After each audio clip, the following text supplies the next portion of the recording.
Hello, good afternoon, good evening, good morning, and welcome. It's Nurse Richard, the Wax Wizard. Thanks for joining me. Two very different ears in today's video, and there is a reason for that, which we will get into.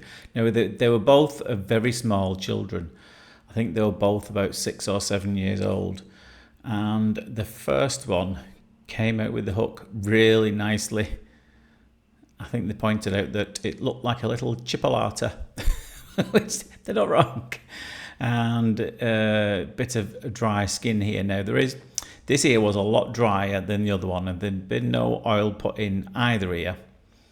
And there's a really good reason why this ear was drier than the second one, and it's a decent example of what I'm trying to tell you. No, what am I trying to tell you? The long and short of it is the heritage of both of the patients in today was different, and that can affect your earwax. Now, you may have heard this before, but if you don't, it's fascinating. Now, the first patient here, the young child in question here, was from an Eastern Asian heritage. I think parents had moved over here quite recently, and with people with an Eastern Asian heritage can often have a drier earwax than someone with a Western or African heritage. And it's all to do, I'm not going to get too technical here, not because I don't know it, but because I don't want to make any mistakes and someone will say, no, that's not why. There's a genetic mutation in a gene. It's the ABCC11 gene, and one of them is a slight variance which causes a difference in the dryness of earwax, interestingly. So which is why you'll often see people, if they're in the Far East and you're seeing procedures, you'll see them use different types of tools. More likely they'll use manual tools. It's because traditionally the wax is a lot drier.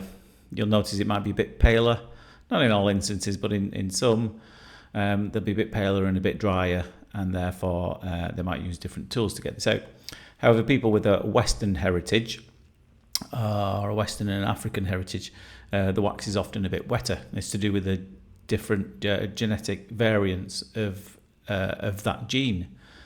And what's fascinating about this is they've often used this to track the patterns of human migration, which is really interesting because there's a few other people of certain descendancies. Is that even a word? I think it is. That have the dry earwax variation of that gene. I believe the Inuits is one, and also Native Americans. And so there's been a lot of studies on this. So if you want to look into it further, feel free to do so and search it up. There's a lot out there on the internet about this because it's fascinating. They can track how they think that different ethnicities migrated across the globe. So obviously, as more cultures and ethnicities start to, what's the word? Breed. It's another word. Then you will then get possibly a mixture. So determining what heritage you comes from, obviously the lines can become blurred, can't they? And that will probably carry on happening with earwax, where they become a higher percentage of certain consistency and a low percentage of another. But go and look into it. You might be able to find out more about it than I know. I just know that it's really interesting, but by far from an expert on it. But it gives you a fascinating insight into how human populations moved over the earth. Now, this was the second child, who was a very similar age, like I said, about 6 or 7, and extremely nervous. You'll see me stopping at a lot of points during this procedure. Because bless him, he was a bit upset about it at some point. It's why there's no audio in it. Because what he'd done, unfortunately, and this child is from a Western heritage, so it is a bit wetter. I wish it was. It's still quite dry though for a Western wax, so to speak. And the problem is he shoved a cotton bud in this little boy. He won't do it again.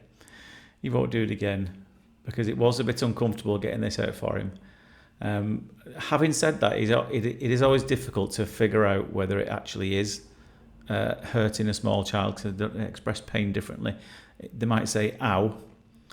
Yeah, it's not actually hurting, they're just don't particularly like what's going on, or they're a bit nervous about it. And I could tell that was the case for this boy, because he kept saying how even before I'd actually touched anything. And I think it's because he might have been anticipating something hurting, which the children can often do. So it's a really difficult skill to learn when something actually probably is hurting. But it's usually to do with the timings, because I can see when I've touched something. If he didn't say how, then I know it didn't hurt. If he said how when I haven't actually touched anything, then I know it didn't, you know. So it is important to keep one eye open. I know I don't do it both. I don't do it with my eyes shut. You know what I mean?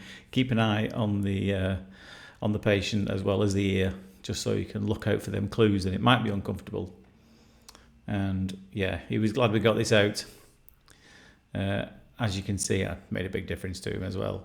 So yeah, he won't be shoving a cotton bud in his ear again, hopefully. But I hope you enjoyed that, found it interesting. Leave me a comment if you did. But for now, take care of yourself, and I'll see you soon. Ta-da.